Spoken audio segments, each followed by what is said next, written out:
Guilherme, você está de host aí? Bom,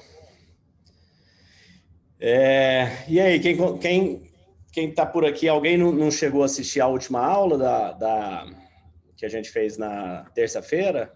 Na segunda, né? Aliás, hoje é quarta, tô ruim de data aqui. Quem aí não assistiu a primeira aula? Aí? Quem não conseguiu participar da primeira que está aqui? Algum de vocês? A ideia é que hoje quero passar para vocês um pouco da experiência com as coisas que eu vivi ao longo dessas captações que eu fiz, contar um pouco como que isso aconteceu e o que eu tive de dificuldade, o que eu fui aprendendo ao longo desse tempo, as coisas que eu adoraria saber quando eu fiz essas primeiras rodadas, nesses primeiros negócios, que eu sei hoje, que teriam me economizado muito dinheiro, muito tempo, muita preocupação, né? Muitas noites mal dormidas, se eu tivesse esse conhecimento nessa época. Então, a ideia aqui hoje é poder compartilhar um pouco disso aí com vocês e passar, né? Passar esse lado da captação, né? Do empreendedor de startup, do empreendedor de empresa tradicional mesmo, com investidores, né? Dentro da sua empresa. Então, vamos lá. Para a gente recapitular rápido aqui, né? Caso alguém aí tenha perdido, na última aula, deixa eu compartilhar minha tela aqui, peraí. Share screen.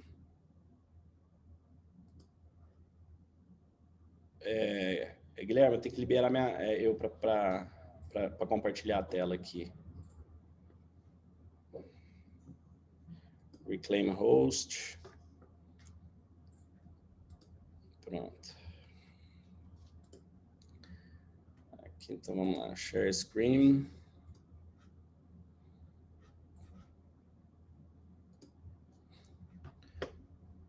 Pronto. Vocês estão vendo minha tela aí agora? Eu não escutei nada de ninguém aqui, ó. Sim. Sim, então, dá para ver. Sim. Então, vamos lá. Então, a gente passou na última aula, né, essa relação, né? A gente falou sobre as fases da startup, as fases que desde o início até a maturidade. Nós falamos dos tipos de investidores, cada tipo de investidor entra em um momento diferente dessa startup, né? Friends and Family, semente, seed, né? Venture capital. E nós falamos sobre a necessidade de você ter um pitch, ter um deck, ter um material que conecte o seu estágio da empresa com o tipo de investidor, com o tipo com potencial de acordo com o volume de captação que você está fazendo, com o estágio da empresa. Então, nós passamos por isso aqui. Depois a gente passou aqui... Depois nós passamos aqui Passamos aqui para os 3 passos, né, de conseguir o investimento, onde o primeiro é toda essa parte da preparação, ideia, negócio, financeiro. O segundo é a parte do roadshow, né, a escolha, a busca desses investidores, a lista desses investidores.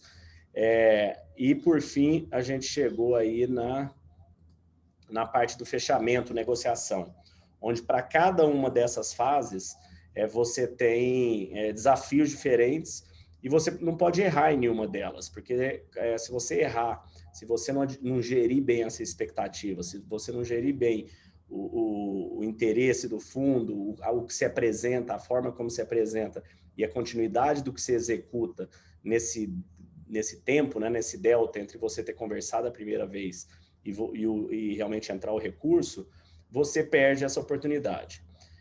Depois nós passamos aqui os 12 passos principais, né, para um plano de negócio, depois a gente vai aprofundar um pouco mais também, e aqui nós passamos essa relação dos estágios de investimento, né, a relação, o tempo aqui, o volume de investimento, né, o estágio da empresa, a queima de caixa, e os respectivos tipos de investidores, que momentos que eles entram, que valor médio de investimento e que estágio.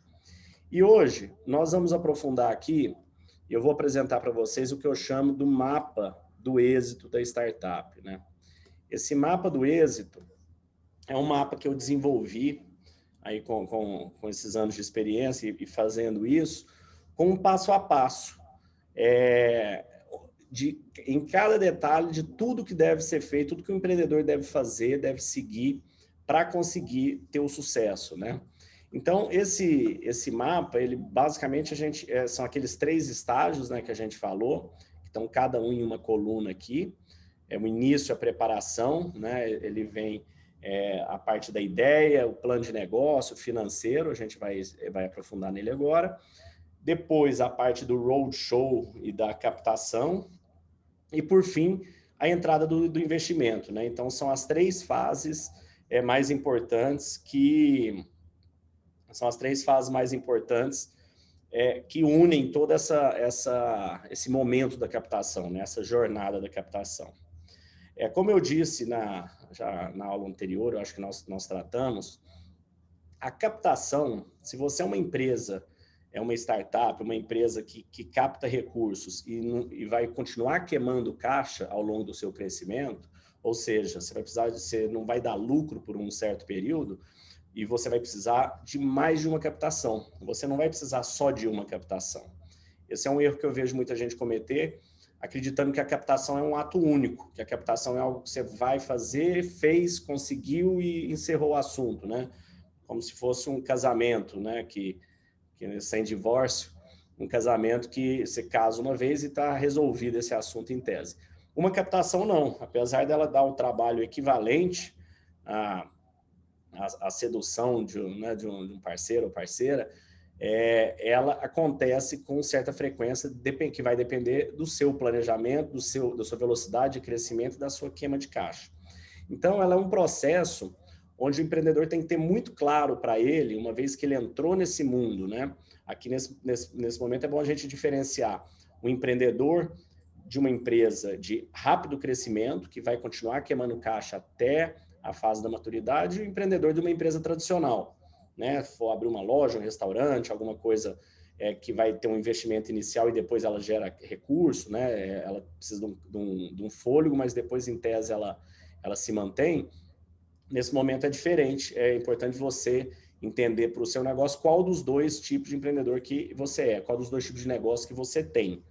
Porque assim a gente vai diferenciar durante esse momento, a hora que a gente aprofundar na captação, o tipo de investidor que você vai buscar é um tipo de investidor para empresas tradicionais, e caso você seja uma empresa de tecnologia, você vai entrar naquela sequência, né, de Friends and Family, anjo, Seed Investor, Venture Capital, múltiplas rodadas, né, série A, B, C, o pessoal vai pondo letras aí para diferenciar as rodadas. E no caso do empreendedor tradicional, às vezes vai ser só uma captação, né? Vamos supor, você estiver construindo um imóvel, fazer um prédio para vender, ou casas, você vai investir, vai vender aquilo e acabou aquele negócio, né? Depois podem ter outros. Qualquer tipo de comércio, indústria, também são investimentos maiores no início, e depois o cash flow, se a empresa der certo, ele vai se mantendo. Então, nesse momento, a gente diferencia esses 2 tipos. Então, vamos agora, ao longo do mapa da jornada, né? Agora a gente vai dar um zoom em cada uma dessas partes e vai aprofundar nela. Eu vou ir contando para vocês também o que eu passei nessas fases, né? As experiências que eu tive ao longo das minhas empresas, né? Eu já tive, para vocês terem ideia, 16 empresas. Realmente foi bem intenso esses últimos 20 e poucos anos, empreendendo. Já tive empresa de exportação de moda, bijuteria, construção, reforma, empresa de captação de patrocínio para eventos, teatro, cinema, empresa de mídia, Roy Mídia, site de loteria, os maiores sites de loteria foram nossos, a gente vendeu isso aí em 2012, 13, e-commerce, a BB Store, agora temos aí negócio de loteamento também, outra empresa de mídia. Então, eu sempre fui, ao longo desse tempo, sempre fui aprendendo muito, errando muito, né? Eu acho que o empreendedorismo, ele vem com erros e acertos, né? Não tem um molde, não tem uma receita de bolo que fala, se você aplicar isso, vai dar tudo certo, isso não existe. O que existe é você ter bastante determinação, bastante obstinação no que você está fazendo, acreditar em você e realmente se dedicar, se doar e dar toda a sua energia para aquele negócio. Várias coisas dão certo, várias não dão, algumas ficam mais ou menos, e você tem que saber entender esses momentos e agir com velocidade para resolver os problemas na hora que eles acontecem, né? Então, dentre todos esses negócios que eu tive, vários deles no início não tinha essa fase, não tinha esse momento de captação, né? Até porque se a gente parar para pensar, eu comecei a empreender em 99, 2000, e nem existia esse mercado de internet, tecnologia, esses fundos, não tinha nada disso. Eu nem sei se o termo startup existia nessa época. O que eu sei é empresa você tinha que fazer, né, crescer, não tinha essa coisa toda que tem hoje. Só que a partir desse ponto foram acontecendo na minha vida momentos em que eu precisei de dinheiro, de recurso, né? E a gente sabe que uma empresa pequena, quando você está no início, quando você não gera caixa, quando você não tem um balanço bom, né? Quando você não tem lucro, banco não te empresta dinheiro, né? Banco só empresta dinheiro para empresas que já têm um track record, que já têm um histórico, que tem um balanço, né? Preferencialmente positivo, um balanço com empresa que o lucro. Enfim, quem na verdade não deveria precisar tanto é para quem eles emprestam, porque é quem oferece menos risco. E o empreendedor que está começando, ou o empreendedor de startup que está crescendo em alta velocidade, precisa de mais caixa, ele não consegue esse dinheiro com bancos de investimento. Então, a partir daí, vem a questão de você buscar um sócio, né? A gente fala muito em investidor, fundo, esse tipo de coisa, mas no final do dia é um sócio capitalista. Esse sócio capitalista ele pode ter uma série de denominações, né? Pode ser uma pessoa física, pode ser um fundo de investimento, isso vai variar de acordo com o negócio. Então, no entanto, uma coisa que não muda é que quando você vai apresentar esse projeto para esse sócio, seja ele uma pessoa física, seja um amigo seu, um friends and family, seja ele um fundo de investimento americano, na outra ponta, quem vai estar de lá é sempre um ser humano. Apesar da gente falar fundo, parece um negócio meio abstrato, mas não é. É uma pessoa que vai estar lá do outro lado, te escutando, te avaliando, e essa pessoa vai ser convencida por você ou não a investir, a apostar nessa ideia, a investir ou apostar nesse negócio seu. E principalmente a investir e apostar em você, nos seus sócios, nos seus fundadores. Porque a ideia de uma startup, ela nunca é o ponto mais importante da empresa. O ponto mais importante é sempre o empreendedor. Então, você tem que saber que a força que você exerce, a força motriz que te faz acordar e empreender e fazer esse negócio que você está fazendo hoje, é isso que o empreendedor está buscando. Ele não está buscando a sua ideia. A sua ideia é algo que acompanha. Obviamente, se for uma ideia péssima, ele não vai investir. Mas se a ideia foi excepcional e ele não acreditar na sua capacidade, ele também não vai investir. Então, assim, é uma combinação dos dois fatores. E eu já escutei de muito fundo que eles preferem uma ideia B com um grupo de empreendedores A do que uma ideia A com um grupo de empreendedores B. Porque o empreendedor tem o poder de pivotar, né, de mudar e de avançar aquela ideia. Então, quando você vai apresentar essa ideia, quando você vai mostrar esse produto, esse projeto, essa empresa para o investidor, você tem que estar com isso muito bem elaborado. Você tem que saber as perguntas que vão ser feitas para você antes delas serem feitas. Você não pode ser pego, né, de calça curta, sem resposta para as coisas importantes. Então, esse primeiro modelo da concepção da ideia, aqui é um momento onde você tem que realmente ir a fundo e validar esse modelo de negócio, né? Que seja mentalmente, que seja no PowerPoint, você tem que, de certa forma, trabalhar a partir de premissas que te deem esse subsídio para você validar se esse negócio faz sentido, se as suas premissas de aposta no negócio são reais. Então, a gente dá um exemplo aqui.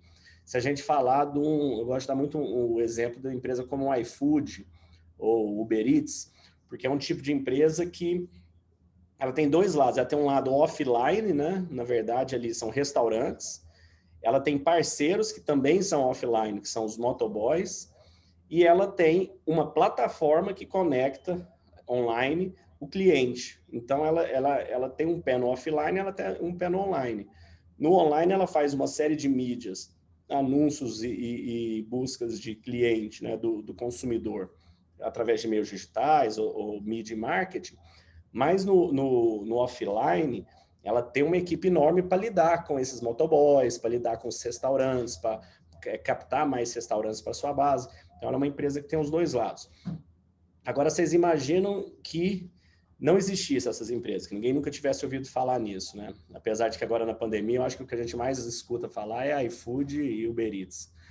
Mas imagina que por um momento que não existisse essas empresas.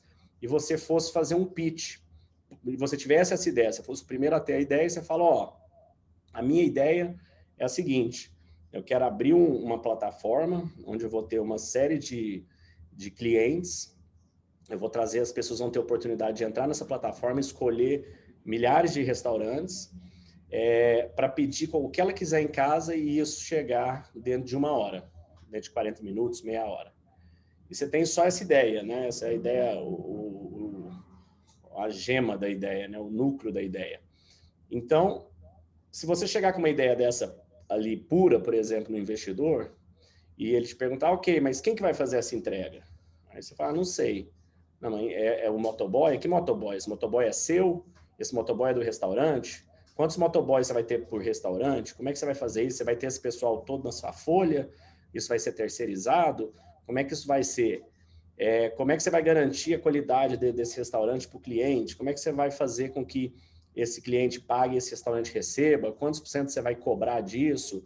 Esses 10, 20, 30% que você vai cobrar disso são suficientes para, na escala, você poder ter essa estrutura? Então, vão ser demandadas uma série de questões que você tem que saber responder elas. E como que você chega nessa resposta?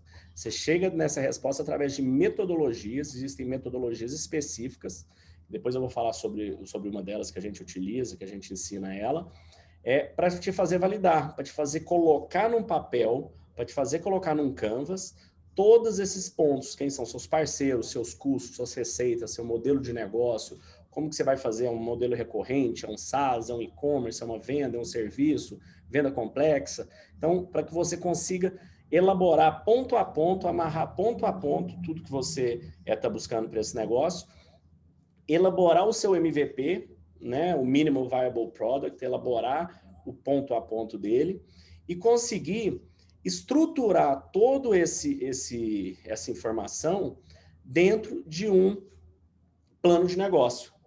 Então, a primeira parte é a ideia, você vai estruturar aquilo ali, imagina que você vai pegar todas as peças e vai pôr assim, né, distribuídas em uma mesa. Vamos supor que fossem stickers, você ia colocando isso nesse canvas, né, nessa tabela.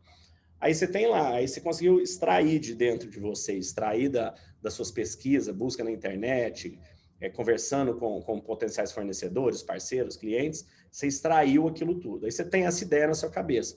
Imagino que muitos de vocês devam estar nesse momento cheio de ideias, cheio de coisas na cabeça e não sabe por onde começar, não sabe como colocar isso no papel, não sabe como elaborar. Então, essa primeira parte do mapa, né, essa anterior aqui, ó, a gente mostra como elaborar, como fazer com que essa ideia funcione, como é que você tira, extrai todo o valor dela e coloca isso num papel. A segunda parte é o deck de captação, ou plano de negócio, né? Eu chamo...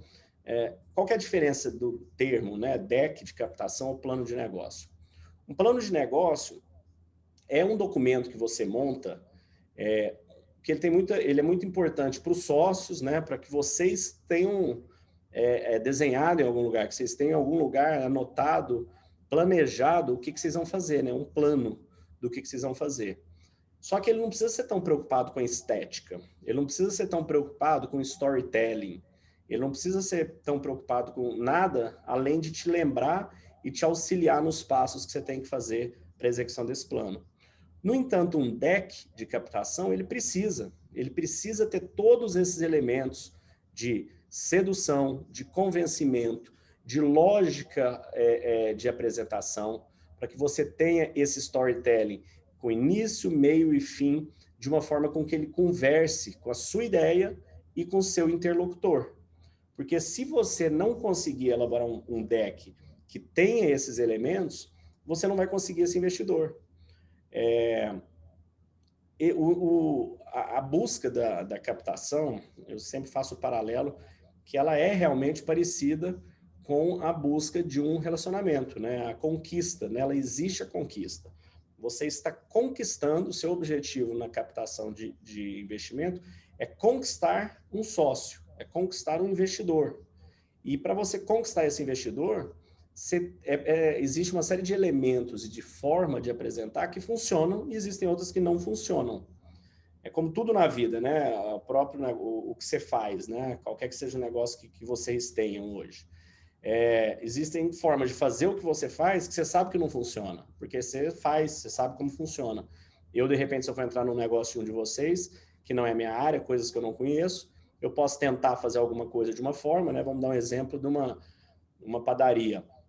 Eu vou lá, eu não entendo nada de cozinha, eu vou tentar fazer um bolo na padaria. Eu vou lá, alguém me passa esses ingredientes, e eu vejo uma lista de ingredientes, eu misturo tudo ali e põe num forno.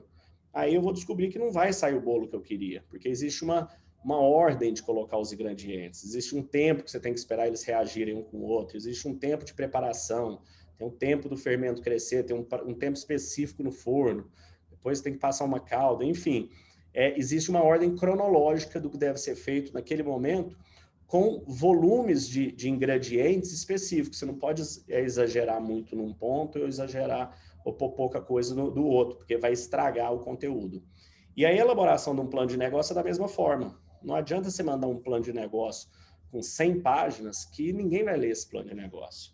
A pessoa só vai ler 100 páginas a respeito de algo seu depois que ela confiar e acreditar muito naquele negócio seu. Até então, ela não vai ler, ela não vai pegar aquilo lá e vai ficar passando as 100 páginas. O que ela quer ler inicialmente? O que você precisa nesse primeiro passo? Você precisa ir de 12 a 15, 20 páginas no máximo, de um material que a pessoa passe por aquilo, fale, opa, interessante, esse negócio faz sentido, esse negócio pode me interessar, esse negócio tem potencial, eu quero marcar uma próxima reunião com esse empreendedor, para entender mais. Aí nessa próxima reunião, você vai apresentar mais do que essas 12 páginas, você vai ficar uma hora conversando com ele, você vai falar sobre tudo que você imagina sobre o negócio. Aí se ele gostar nesse momento, vai para a próxima parte, vai para o próximo momento. E nesse próximo momento, ele vai querer ver um pouco mais de coisa, um pouco mais de número, vai querer visitar a sua empresa, vai querer conversar com alguns clientes, alguns fornecedores, e a coisa vai tomando corpo, a coisa vai evoluindo, esse relacionamento vai evoluindo. Então, essa é a segunda parte, né? O segundo passo desse mapa é você ter uma estratégia, ter um modelo que seja aceito, que seja de sucesso para a elaboração do plano de negócio, para a elaboração do seu deck de captação e saber os principais pontos, o que é fundamental nesse negócio, né? E essa parte de o que faz, ela tem que vir sempre acompanhado de indicadores, porque investimento é finanças, é negócio, é uma coisa que tem que dar retorno, e ela só consegue ser mensurada com números também.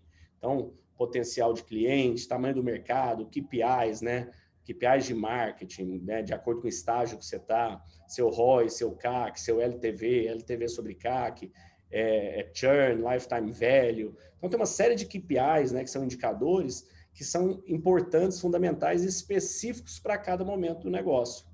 Eu vou dar um indicador, por exemplo, para vocês entenderem do que eu estou dizendo. Se a gente pegar um indicador de marketing muito importante, que chama CAC, que é custo de aquisição do cliente, esse indicador. Se eu falar para você que eu tenho um produto de assinatura, que eu vou vender esse produto por R$100 por mês, então em um ano esse produto vai me gerar R$1.200 de receita, e eu te falar que o quanto eu gasto para captar esse cliente em mídia, equipe de vendas, é R$10.000 por cliente, na hora que soma todo o meu investimento de vendas, todo o meu investimento de marketing e divide pelo número de negócios que eu trago, eu falo, é 10 mil que custa cada cliente meu. Você vai falar, 10 mil é 1.200 por ano que você tem de receita, né? 8 anos aí para conseguir pagar esse negócio. Não acho interessante esse negócio. Enquanto que se eu falo para vocês que eu tenho um CAC nesse exemplo de R$100, você vai falar, na primeira prestação do cliente, primeiro mês do cliente já está pago, o resto dali para frente é só lucro. Então esse é um exemplo tem N indicadores, dezenas, centenas de indicadores. Então é importante que você saiba quais que são aqueles indicadores para o seu tipo de negócio, se for um SaaS ou se for um e-commerce, para que que os investidores eles conhecem esses indicadores. Se o investidor for olhar uma empresa, um investidor que investe em SaaS, ele sabe quais são os indicadores importantes do SaaS. Ele sabe que é o churn, né, que é quando os clientes saem. Ele sabe que é o CAC, o LTV sobre CAC, a recorrência. Ele sabe ele sabe quanto que faz sentido ter, quando que esse indicador é considerado bom e quando que ele é ruim. Então, quando você for apresentar isso aí, quando você for projetar isso aí, você tem que chegar naquele número, na sua projeção, você tem que conseguir entregar aquele número, caso você já tenha a empresa nesse estágio, você tem que conseguir trabalhar a empresa para que ela chegue naqueles números bons.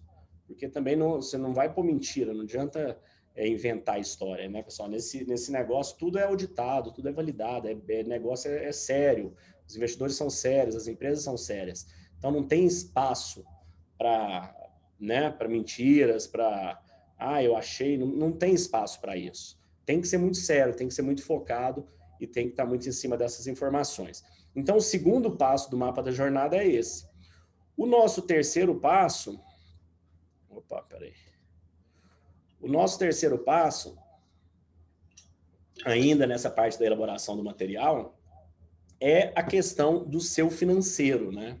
É a questão de você conseguir estruturar o seu DRE, o seu fluxo de caixa, né? Você conseguir projetar isso de uma maneira que faça sentido.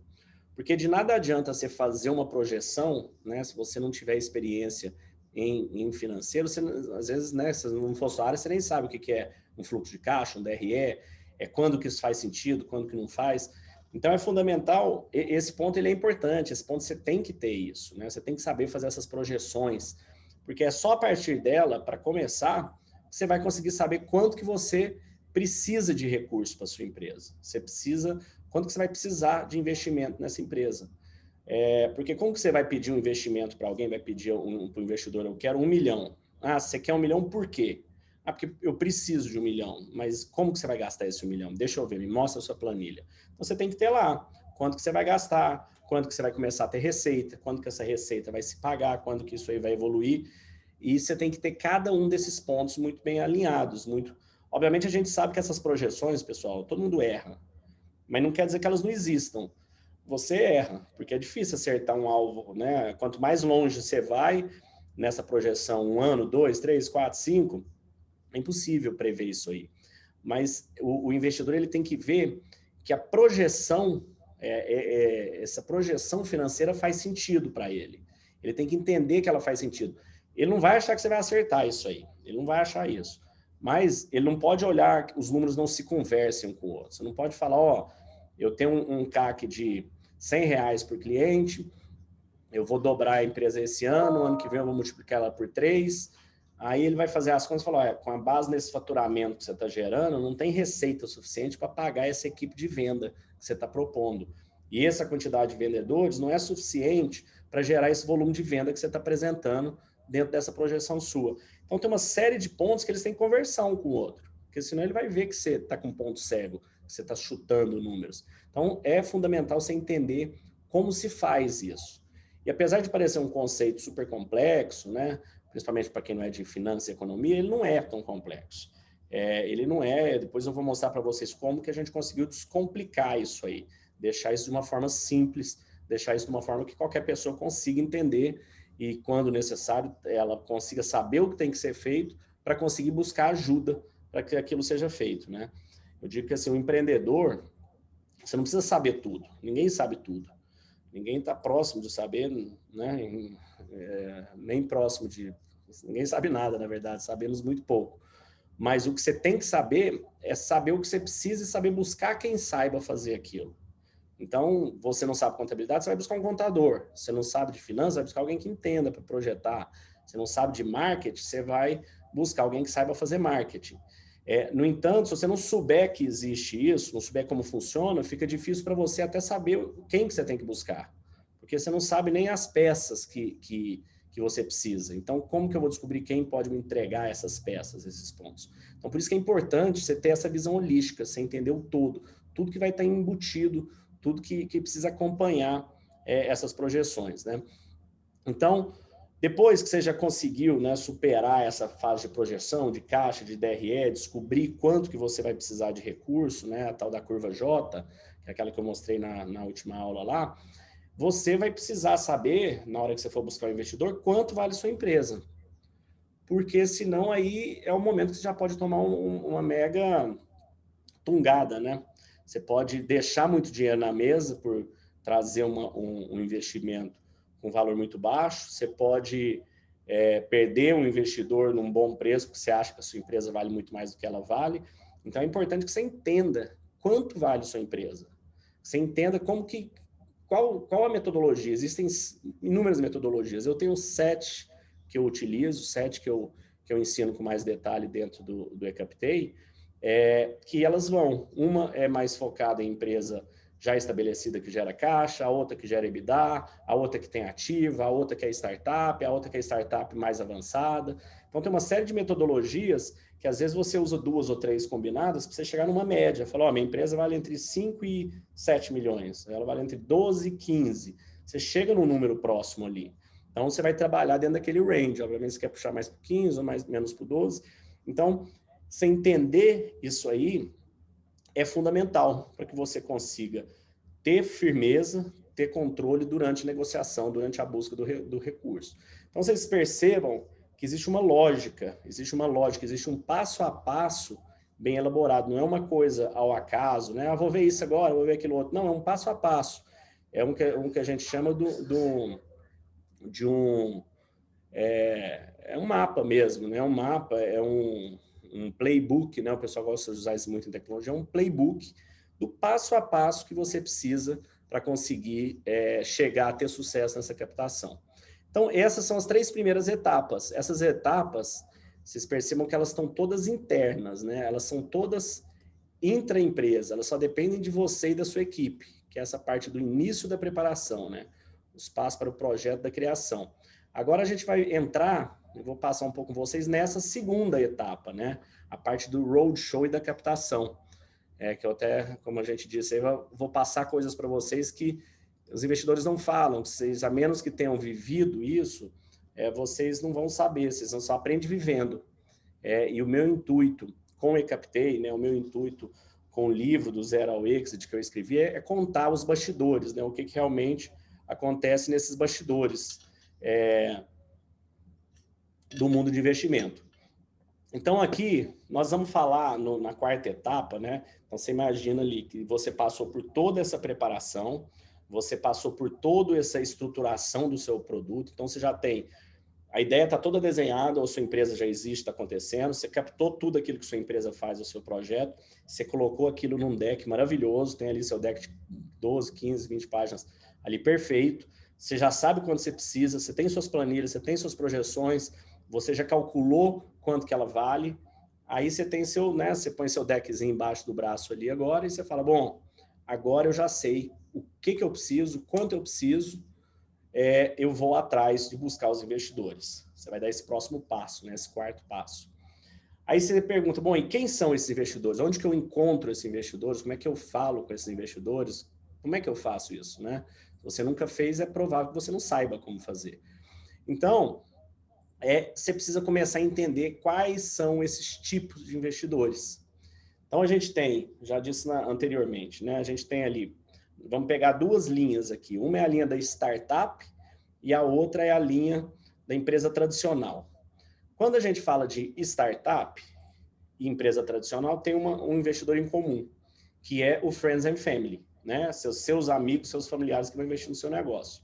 Então, para qualquer tipo de empresa que você for buscar investidor, você pode contar, né, caso você possa contar, com para apresentar isso para seus amigos e familiares. Isso aí, só que esse amigos e familiares vai depender muito do seu nível de relacionamento, do nível social, econômico, né, com que eles vão poder te ajudar, do nível de confiança que seus friends and family têm em você, do nível de liquidez que eles têm para te emprestar. Isso tudo depende, varia de pessoa para pessoa, né?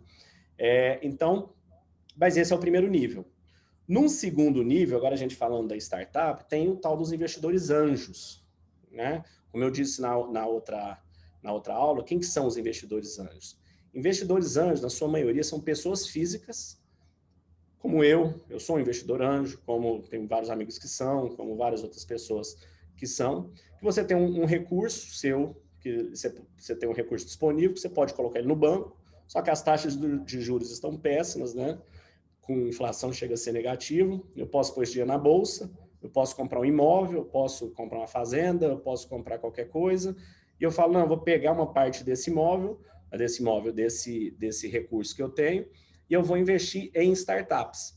Aí deu-se ao nome disso de angel investor, né? Investidor anjo.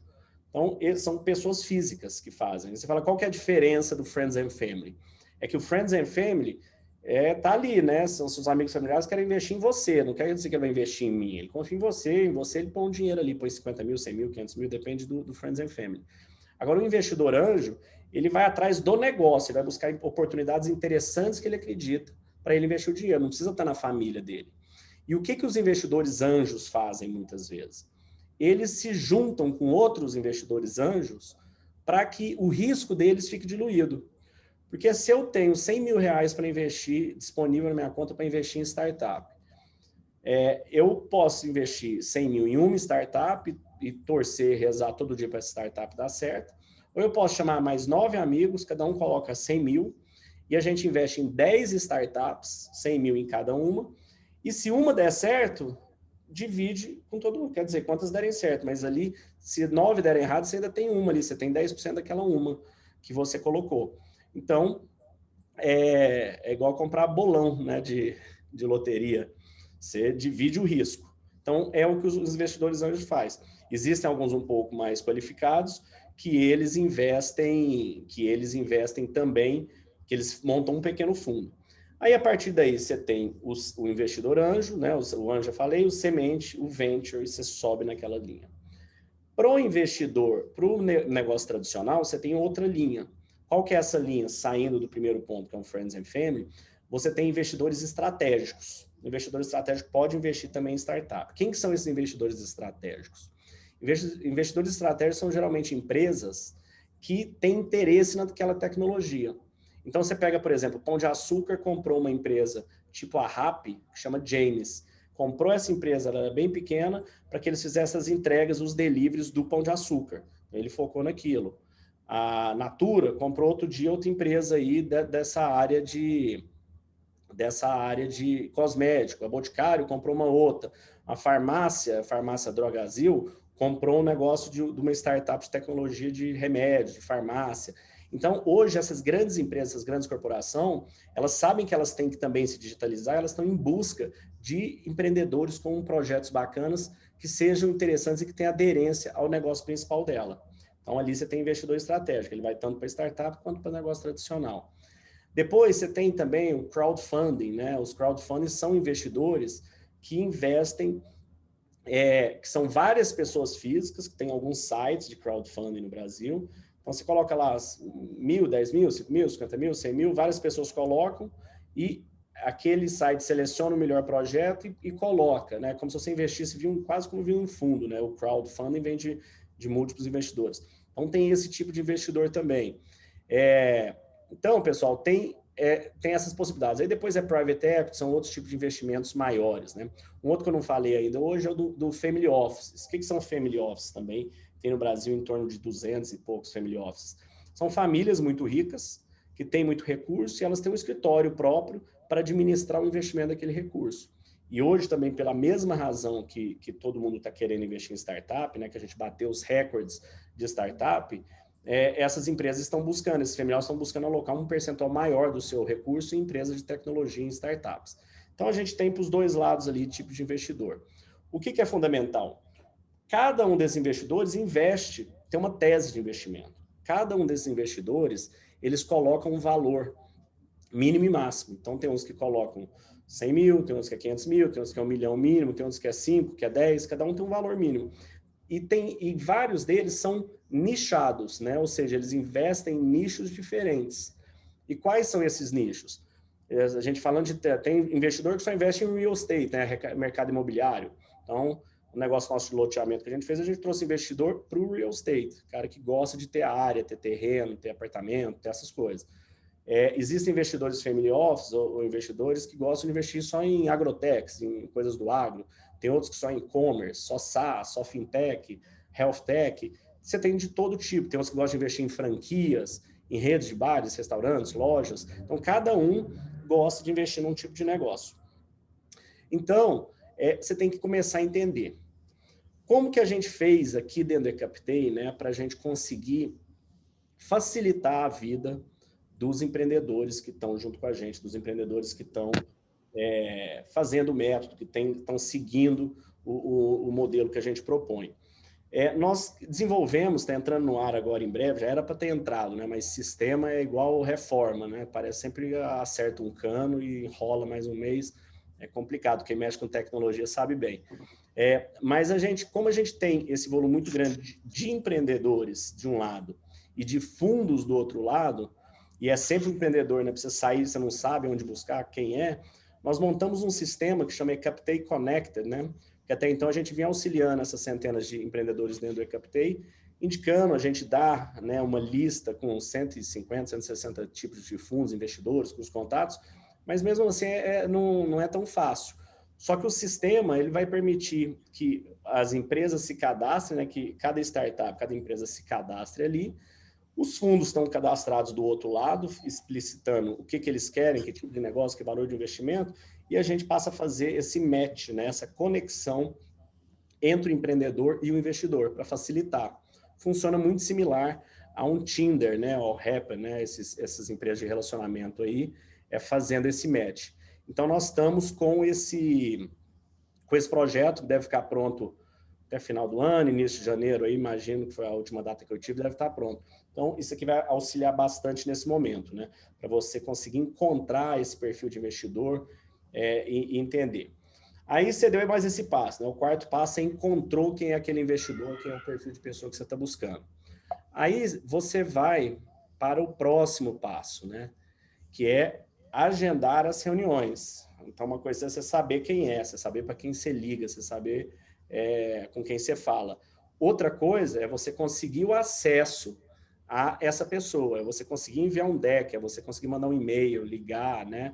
Você entender como você faz isso. E aqui, pessoal, entra também, aqui eu gosto de passar bastante da experiência que eu já tive ao longo da minha vida. Para vocês terem uma ideia, na época da BB Store, quando eu tive problema com o meu fundo, né, com o fundo inglês atômico, nessa época, eu recebi a gente acabou perdendo uma proposta, eu conto isso em detalhes, depois eu passo para vocês um podcast que eu fiz com o Fundastela, eu vou passar, eu mando no grupo, mas eu conto como isso aconteceu. Por conta dos contratos que eu assinei, que, né, não foram os melhores para o meu lado, eles, a certo momento, me fizeram, o nosso caixa acabou, eles rejeitaram uma proposta de investimento de um outro fundo, da Naspers, e falaram, agora você vai ter que aceitar nosso investimento nesses termos. E os termos eram péssimos, né? Os termos, para vocês terem ideia, na época eu tinha aí 1/3 da empresa, eu ia para 5% da empresa de diluição por conta desses termos que eles colocaram, né? Nesse bridge loan, né? Que é um contrato ponte. E nessa época eu fiquei desesperado, comecei a correr para ir atrás porque o dinheiro ia acabar, fui para os Estados Unidos, em 45 dias eu fiz 132 PITs, ou seja, eu fiz 132 reuniões entre Vale do Silício, Costa Leste e Europa também, apresentando freneticamente a BB Store, que eu tinha que conseguir um investidor a qualquer preço, né? Porque senão os meus termos com o meu fundo eram os piores possíveis. E, pessoal, foram 131 nãos, um sim. E o que precisa, nesses momentos, é sempre um sim. Você não precisa de vários sims. E um sim já resolve o problema. Nesse sim aí... Leonardo, deixa eu fazer uma pergunta. Oi. Rapidinho. Assim, os pitches que você fez, é recomendado você fazer um pitch para direcionado para cada fundo, personalizado, com, às vezes, a ambição do fundo, o que ele quer? Ou esses 132 você fez genérico? Como é que foi? Não, você não faz um pitch profundo, né? Você faz um pitch... Assim, existem alguns casos, mais exceções, que às vezes você busca dois tipos de investidor, né? Vamos supor que você está buscando um investidor estratégico, que pode ser tanto uma empresa de telefonia quanto uma empresa financeira. O seu produto é um sistema ali que conversa bem com as duas áreas. Então, quando você for apresentar para esse investidor estratégico de telefonia, você vai levar o negócio mais para o lado da telefonia. Quando você for apresentar mais para o lado do financeiro, você vai levar mais para aquele lado. No entanto, quando você vai captar de fundo, o que você tem é aquilo, né? Aquele ativo, aquela empresa, não tem muito o que você variar daquilo ali. Você pode, sim, estudar e entender o que ele gosta de ouvir, o que ele se interessa mais, porque uns gostam que você fale bastante sobre a gestão da empresa, outros gostam de falar só de número, outros gostam de falar muito do mercado. Então, você entender o que esse pessoal gosta, mas você não tem como saber isso tanto assim, menos que você já conheça algum desses fundos, você já tenha tido outras reuniões, você foca nos pontos que você vê que eles têm mais interesse. Mas o todo, o seu material, você já tem que ter ele, um só, né? Senão é um ativo só que você tem. Não dá para ter várias histórias do mesmo ativo. Beleza?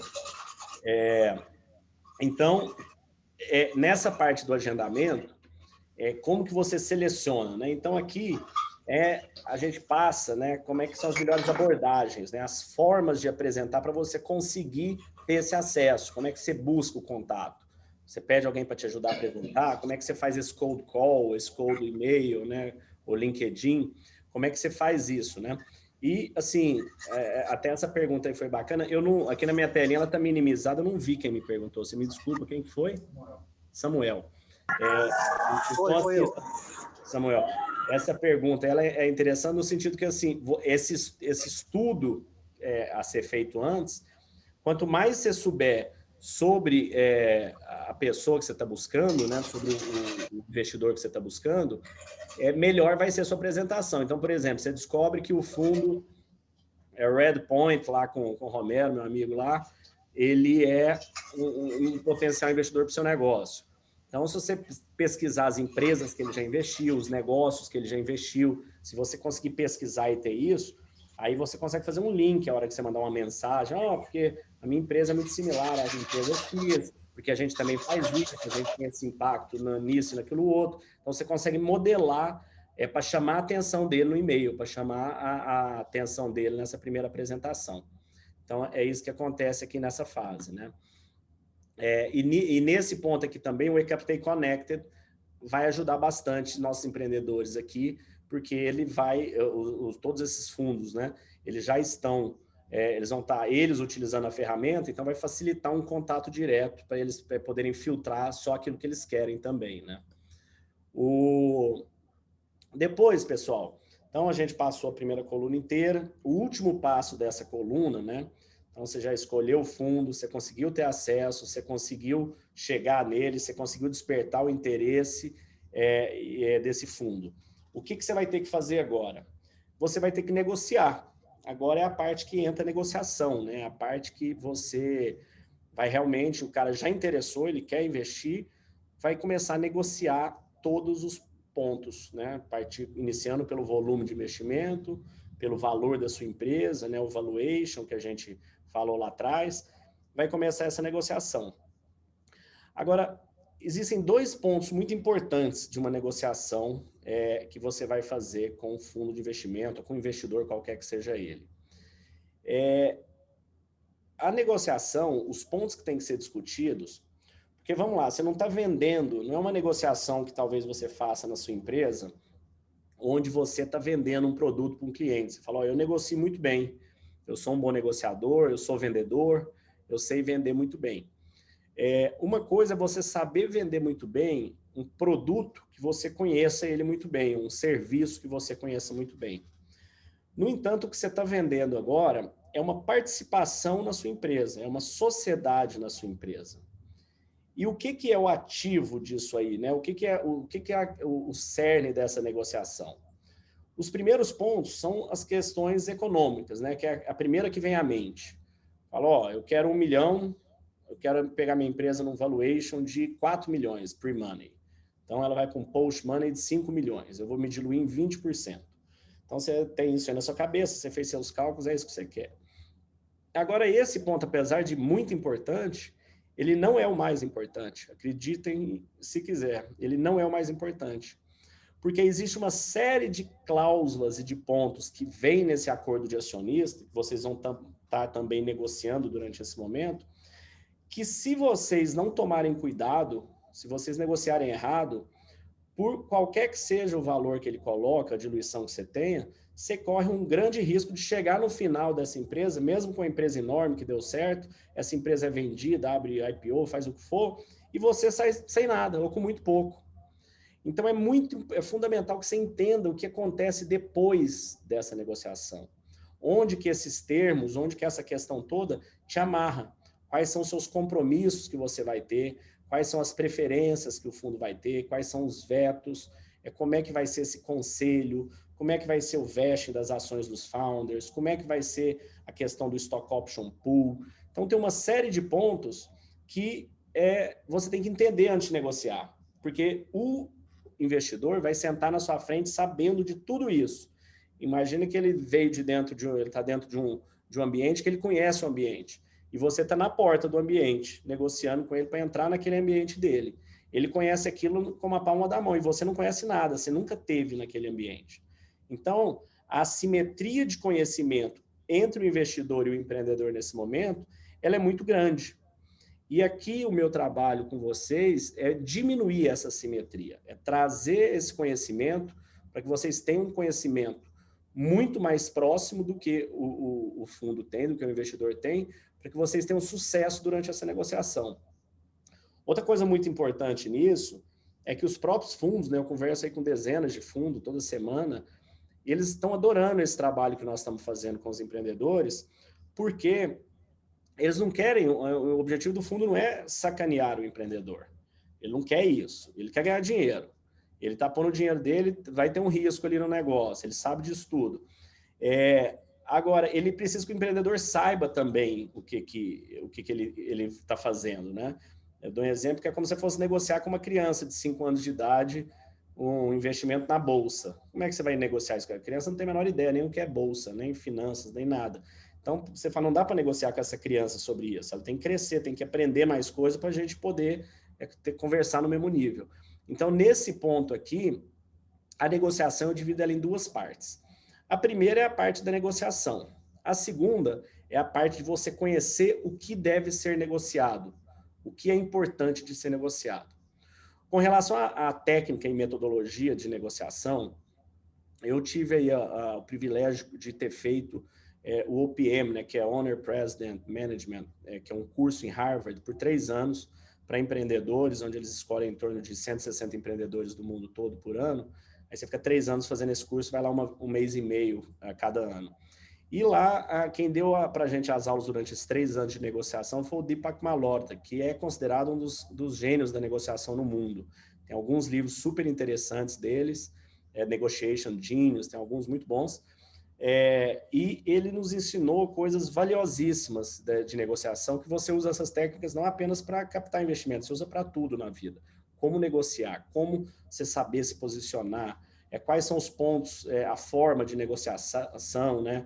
Se a negociação é uma negociação onde ganha-ganha, qual tipo de negociação, se é uma ganha-perde, se é uma negociação onde você quer unir as partes. Então, tem uma série de questões importantes de técnicas de negociação que vão te ajudar bastante a ter sucesso no objeto que você vai negociar, que é a sua empresa, com os termos de contrato dela, né?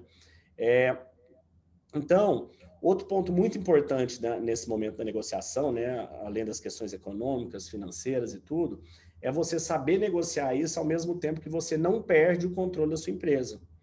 Porque se você perder o controle da sua empresa, não adianta, né? Você vai deixar de ser um empreendedor e vai virar um executivo que não tem, que quem manda mesmo é o fundo, ele pode inclusive te mandar embora em algum momento. Eu brinco que o Steve Jobs foi demitido da Apple pelo conselho dele, imagina o que não pode ser de nós, né? Então é um negócio que você tem que tomar muito cuidado e entender como que isso tudo funciona. E como que você chega até esse sim.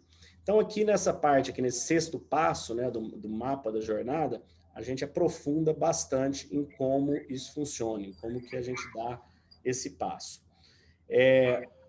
Aqui, ó, depois disso, então você conseguiu negociar, né? Você conseguiu chegar, você deu mais espaço. O que você vai ter que negociar, né? Qual que é o objeto? Quais são as questões importantes da negociação? Porque até esse ponto, tudo que a gente tratou toda a parte interna da empresa, você se preparou, você foi atrás, encontrou um investidor específico, encontrou um fundo, está preparado para saber como negociar qualquer coisa. Agora você tem que entender a coisa que você vai negociar. O que é importante você negociar nesse momento. Aqui, ó, acho que está sumindo aqui, existe, o que é um term sheet, né? Ou tem o nome, às vezes, em alguns casos, de MOU, ou LOI, ou carta, ou proposta de investimento. É a mesma coisa, tem poucas singelas diferenças. Um term sheet é um documento que ele contém toda o combinado, né? Toda a questão do combinado das questões financeiras, societárias e comerciais da transação, da operação. Então, diferente de você comprar um objeto, comprar um carro, uma casa, alguma coisa, que você vai lá e olha aquilo ali, no term sheet, ele é um contrato que o investidor envia para o empreendedor falando assim, ó, se eu fizer esse negócio com você, se eu fechar este negócio com você, a coisa vai funcionar desta maneira. Tá? Aqui 25 artigos aqui estabelecendo como que nós vamos funcionar um com o outro. Aí você me pergunta, como se for fazer? Se for fazer, é porque o term sheet ele é um contrato não vinculante. Em inglês é non-binding, né? Ele é um contrato, ele é um pré-contrato, ele é uma proposta. E ele só vai se transformar em um contrato, né? Em um contrato de investimento, em um acordo de acionistas, um acordo de societário, depois que passar a fase de due diligence, depois que negociar todos esses termos, depois que você aceitou todos eles, aí eles vão pagar uma empresa de auditoria, eles vão te pedir para fazer uma série de questões de ajustes na empresa, que eu vou passar por isso, antes do dinheiro entrar. Só que esse term sheet, essas principais cláusulas, elas são as cláusulas que vão garantir o seu sucesso ou o seu fracasso nesse negócio, independente do sucesso ou fracasso da empresa. Você, como empreendedor, por mais que você seja um gênio e faça tudo perfeito na sua empresa e você vire uma mega corporação, se esse contrato estiver mal resolvido para o seu lado, como eu disse, aquela hora você pode acabar saindo sem nada. Você pode acabar tendo uma diluição enorme. Além da diluição, eu vou dar para vocês um exemplo que ele tangibiliza essa questão. É uma cláusula que chama cláusula de liquidation preference, né? É preferência de liquidação. Essa cláusula, como que ela funciona? Ela vem escrito tipo assim, ó, 2 vezes preferencial participativo, né? 2 times prefer participating. Aí é uma cláusulazinha simples, assim, você lendo isso. Aí depois, em algum outro lugar ali no contrato, ele vai falar que ele quer que o capital do recurso investido das ações do fundo, elas sejam corrigidas com 1% ao mês. Em algum outro lugar, ele pode colocar que ele quer dividendos cumulativos para as ações preferenciais, né, que são as ações do fundo, com mais 1%. E você olha isso tudo meio espalhado ali, você não sabe exatamente o que significa. Mas isso significa o seguinte, 2 vezes participei, né? O que acontece? Se ele colocou 2 milhões na sua empresa, o 2 vezes vira 4. Esses 4 milhões corrigidos com 1% mais 1% de dividendos cumulativos, vira 2. Em 4 anos, esses 4 viram 8. Então, numa coisinha dessa, né, a gente dando esse exemplo, a hora que você vender essa empresa depois, nesse exemplo, por 8 milhões, ou se você estiver falando um negócio maior por 80 milhões, né, na proporção, esses 8 milhões vão inteiros para o fundo. Aí o empreendedor, nesse exemplo, 8 para 8, fica sem nada. E se vender por 10 milhões, por exemplo? Aí ainda tem a palavrinha participating, os 8 milhões vão para o fundo e os 2 milhões são divididos no prorata. Então, se o fundo tem 1/3 da empresa, ou 1/4, ou metade, e aquilo vai para ele, o empreendedor fica só com a parte remanescente. Então, você venderia uma empresa, nesse exemplo, uma empresa pequena no início, por 10 milhões, sairia aí com 1 milhão e pouco da empresa. E se vendesse por 8, sairia sem nada. Agora, quando eu dou um exemplo desse, só assim, você fala, bom, é só ficar um pouco atento nisso aí, nesse ponto. Mas aí, o que acontece? Quando, como eu disse, a captação ela não é um ato único. Você vai fazer várias captações, caso você continue queimando caixa e tenha que crescer muito rápido. Quando você vai da primeira captação para a segunda captação, o que acontece? Depois para a terceira, para a quarta, tudo que o novo fundo vai negociar é mais punitivo do que o primeiro que você negociou. O primeiro contrato que você negociou, por pior que ele seja, vai ser o melhor que você teve.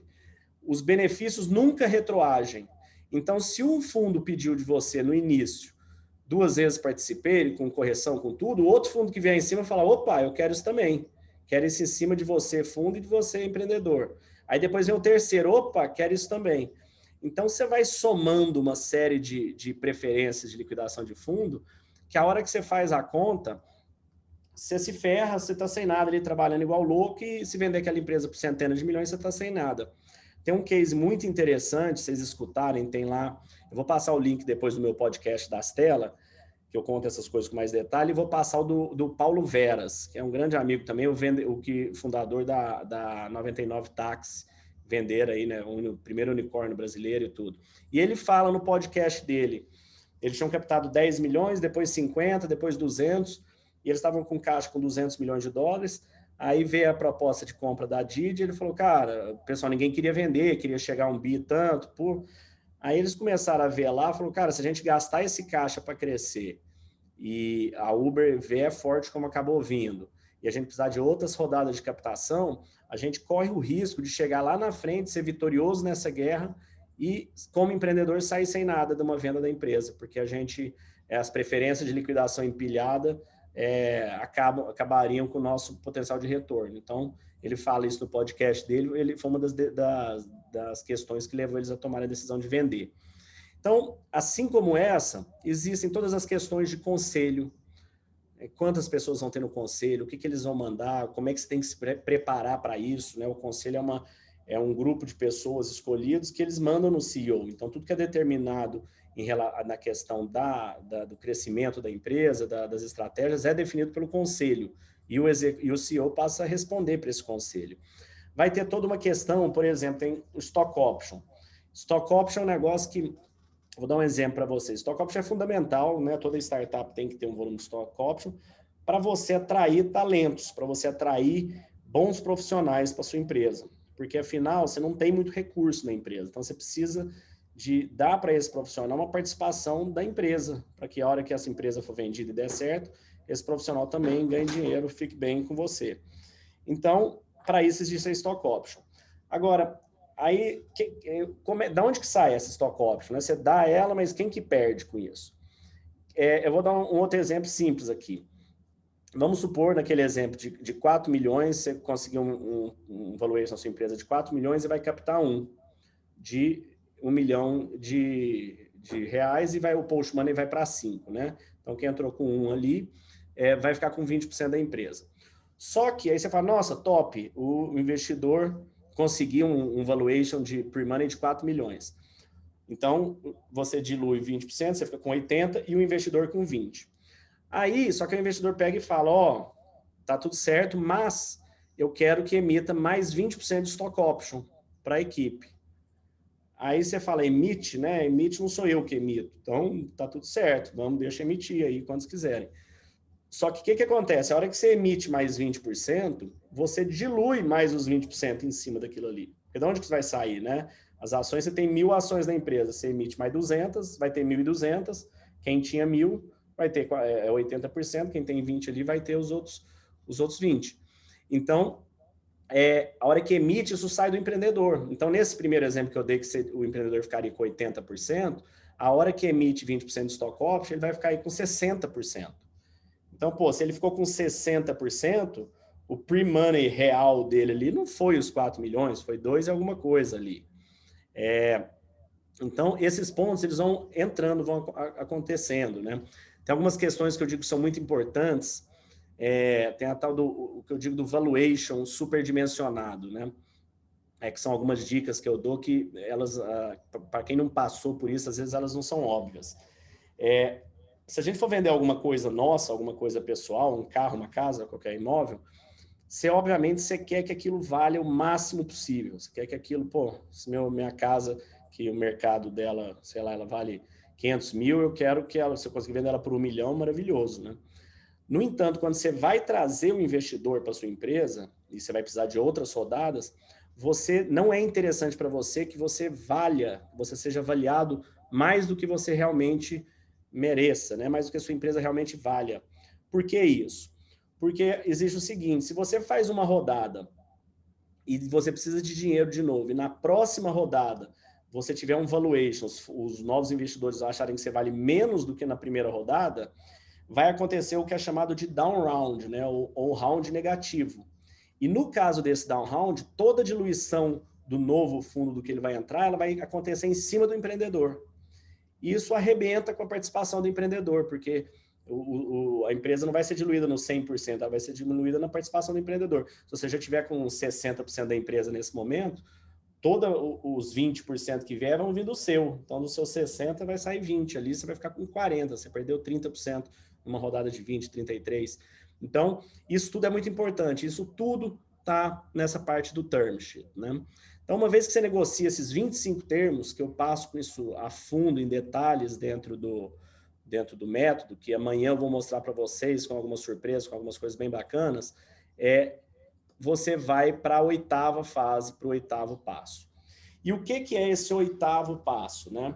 Porque até então, recapitulando, né, o processo é longo, né? Vocês acham que é simples, mas se eu estou levando esse tempo todo para falar, imagina o tempo que leva para fazer, né? Estruturou o produto, estruturou sua ideia, fez seu plano de negócio, fez todos os seus KPIs, chegou no seu valor, encontrou o tipo de investidor, buscou esse tipo de investidor, negociou, entendeu do term sheet, assinou aquilo lá, e agora? Agora vai entrar na fase da due diligence e dos contratos finais.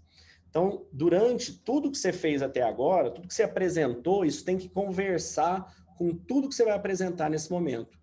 Tem que ser, ele vai validar, ele vai auditar tudo que você falou. Aí, nesse momento, vão começar a ser feitos os contratos finais, aquelas 15 páginas do term sheet, vão virar, às vezes, 300, 400 páginas, dependendo do tipo de complexidade do negócio de vocês ou do tamanho, vão virando centenas de páginas que vão ter o acordo de acionista, o acordo de investimento, uma série de outros contratos que eles vão pedir, a organização societária, né? Então, se você vai ter uma empresa, você vai ter que transformar ela em SA para poder emitir cotas, ele vai querer que você tenha uma subsidiária fora do Brasil, em Delaware, ele vai querer que você tenha algum tipo de estruturação específica, ele vai querer investir direto na empresa ou vai querer uma debênture conversível, vai pela lei da startup, né? Hoje saiu até o novo, foi votado na Câmara, a nova lei das startups. Então, qual que é o modelo, né? Então, você vai passar por tudo isso para finalmente, né, deu tudo certo, você começar, né, fazer o que a gente chama de close, né? Porque depois que assina, aí depois tem o close é quando entra o dinheiro. Aí só nesse momento você vai receber o recurso, aí é que você vai começar a realmente trabalhar e a entregar tudo que você combinou. Então aqui eu passo também, eu gosto de aprofundar em detalhes, com cuidados importantes que você tem que ter como empreendedor após a entrada de um investidor. Porque muda, a relação muda, da mesma forma que muda quando você é solteiro e muda quando você está namorando, ou solteiro ou solteira, ou da mesma forma que depois você é casado ou casada, muda. Você não pode mais agir como você agia solteiro ou solteira, ou casado ou casada, é diferente. E quando entra um investidor, quando você tem um sócio desse, a forma de você agir é diferente. E aqui eu explico com detalhes como que isso tudo funciona, para que você não consiga fazer tudo, não faça tudo certo, chegue nessa hora, dá problema, você tem um problema societário, como eu disse, você tem problema com o fundo, com o investidor, eles têm uma série de vetos e questões e não é um momento que você quer estar, né? Você fez tudo certo para chegar aqui e dar tudo certo, crescer essa empresa, se tornar amigo dos seus investidores e todos ganharem dinheiro com isso. Então, esse mapa, pessoal, é um mapa que eu chamo mapa do êxito da startup, né? Esse é o mapa que a gente dá o passo a passo de como isso tudo funciona.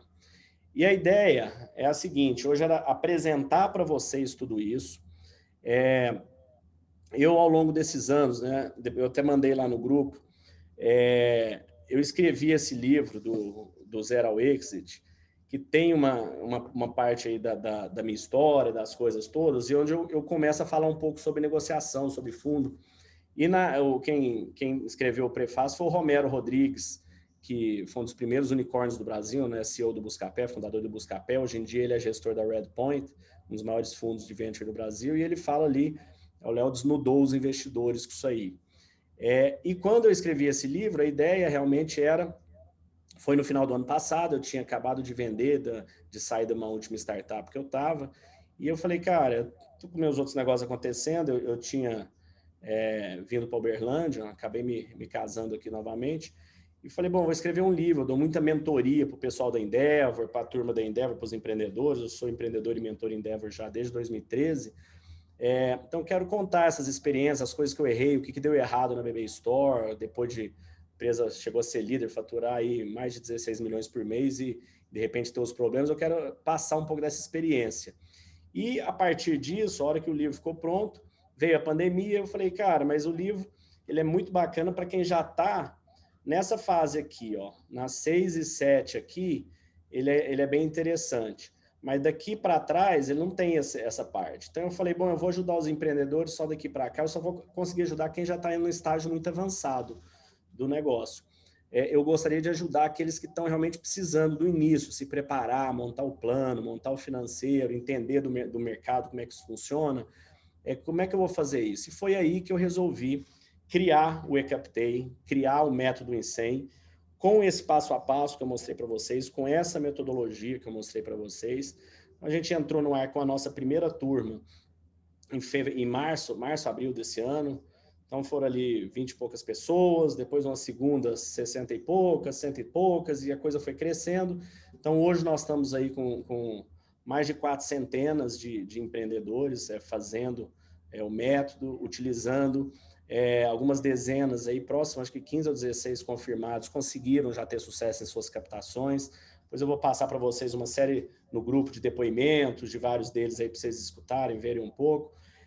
Com o objetivo realmente de ajudar, sabe? De poder contribuir com o que já me ajudaram nesse período, poder dar um give back, tem isso muito na Endeavor, né? De você poder passar esse retorno, né? Ajudar quem está nessa fase. Então, eu criei o método, ele é baseado aí. Amanhã, na aula que vem, eu vou explicar como funciona, vai ser no mesmo horário, passar para vocês como funcionam, para vocês poderem, quem tiver interesse em participar, quem quiser entrar, como é que são a relação, como é que a gente monta as turmas e estrutura, porque a gente vai abrindo as turmas de acordo por grupos de pessoas, que esses grupos vão se tornando network de vocês. A gente, às vezes, junta com outros grupos para discutir temas, para apresentar pessoas, porque a captação ela tem muito a ver com networking também, né? Essa fase aqui de agendamento de reunião e tipos de investidores, uma coisa é você estar sozinho na sua casa, tentando no seu escritório e indo atrás de investidor. Outra coisa é você estar num grupo com 400 empreendedores, 160 investidores ali participando e trocando ideia e você estando dentro desse ambiente, né? Então, o que a gente proporciona é você passar a fazer parte de um grupo de empreendedores que se ajudam mutuamente, que se apresentam, que tem um grupo de investidores já olhando para aquela base de empreendedores, para viabilizar, para facilitar tudo, esse processo todo que nós falamos, né? Então, a gente entra com a parte do conhecimento, de ensinar isso tudo para vocês, de como deve ser feito, e de apresentar, né, de viabilizar a apresentação, de possibilitar a apresentação dessa busca dos investidores. Então, amanhã a gente vai falar com detalhes sobre isso, quem quiser participar. Essa vai ser a última chance, a última turma que a gente vai ter, então a chance para quem quiser participar ainda esse ano vai ser a partir de amanhã. E eu vou ter uma mega surpresa para vocês aí, para quem tiver amanhã, na hora que a gente falar de como é que funciona e tudo, que quem tiver vai ficar bem satisfeito. Vai ser um negócio bem objetivo amanhã, com perguntas e respostas, para tirar dúvidas.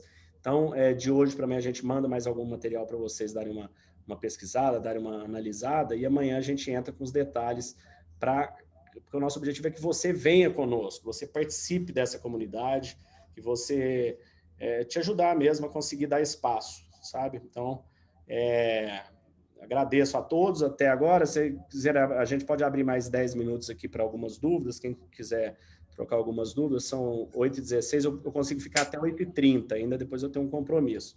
Então, podem disparar aí. Oi, boa noite. Boa noite. Aqui é o Carlos Santos. Boa noite, Carlos, tudo bem? Eu novamente, né, para variar, né? Eu elaborei aqui 3 perguntas que eu acho que a grande maioria deve estar se perguntando.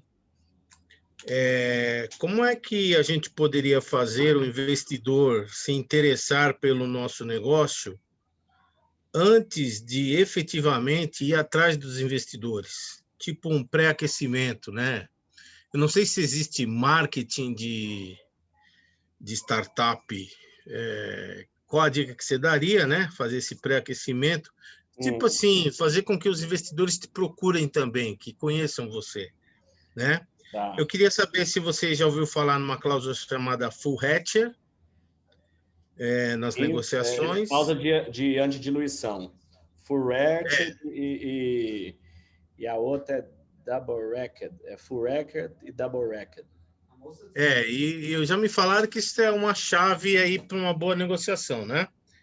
Tá. E também, se um formato legal para uma startup é uma SA de capital fechado. Queria que você me explicasse isso, explicasse para nós. Então, vamos lá. A primeira questão é a seguinte: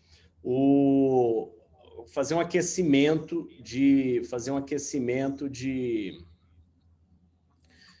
fundo, né? O que existe é o seguinte: quando você está fazendo uma captação, depois que você fez a sua primeira, né? Vamos supor que você fez a sua captação anjo, a hora que você vai fazer, você já tem que estar nesse momento saindo para fazer a captação seed.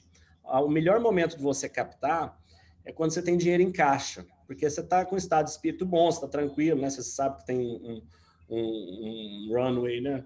Um prazo para pagar suas contas, então aquele momento você está feliz, é o melhor momento de você sair para captar. E como é que funciona esse roadshow, né?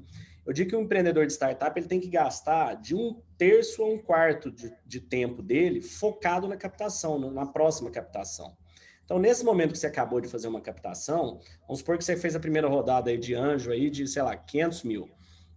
Aí, na próxima, você prevê que você vai precisar de mais de 2 milhões ou 3 milhões.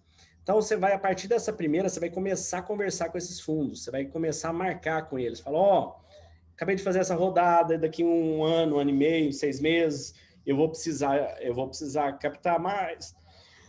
Ouvi falar muito bem de vocês.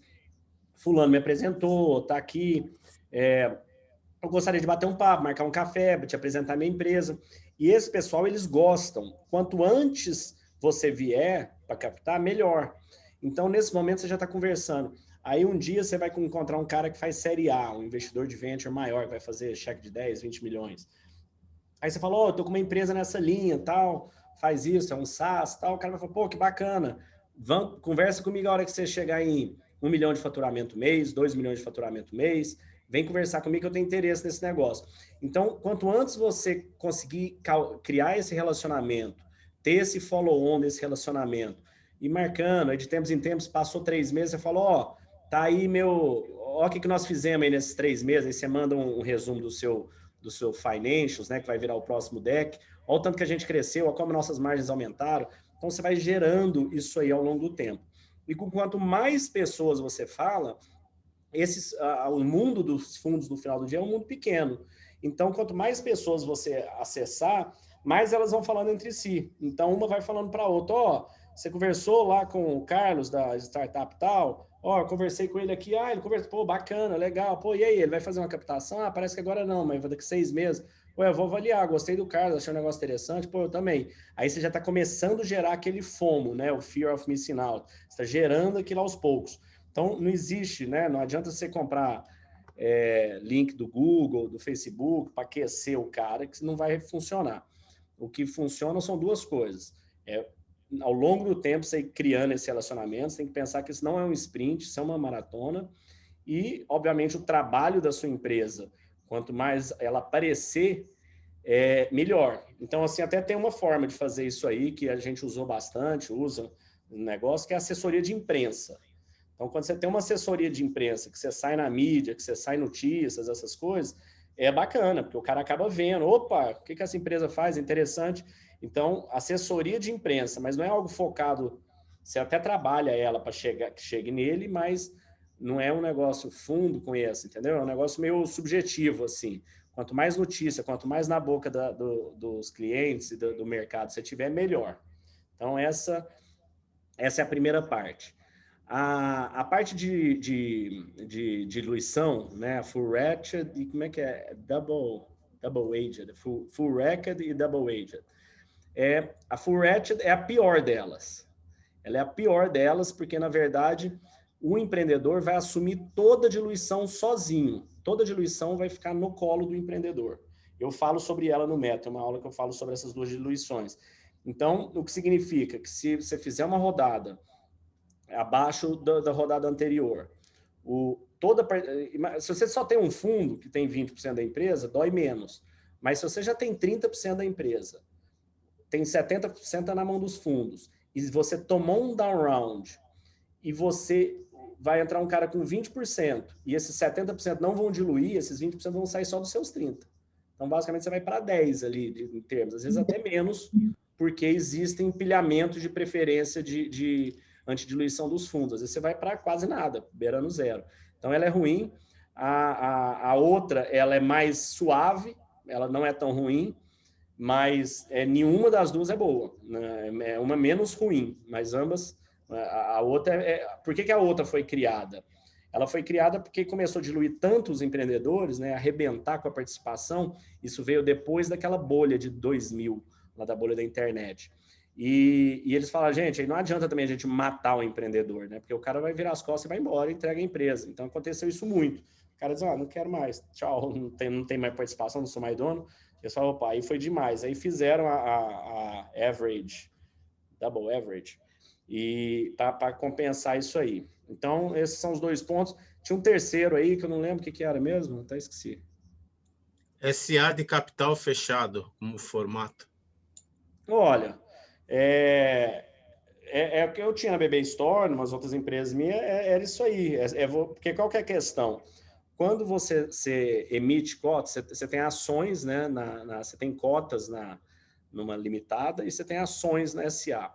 Os fundos preferem a empresa SA de capital fechado, por conta dessa emissão de cotas e por conta das possibilidades que dá para se fazer com acordo de acionista.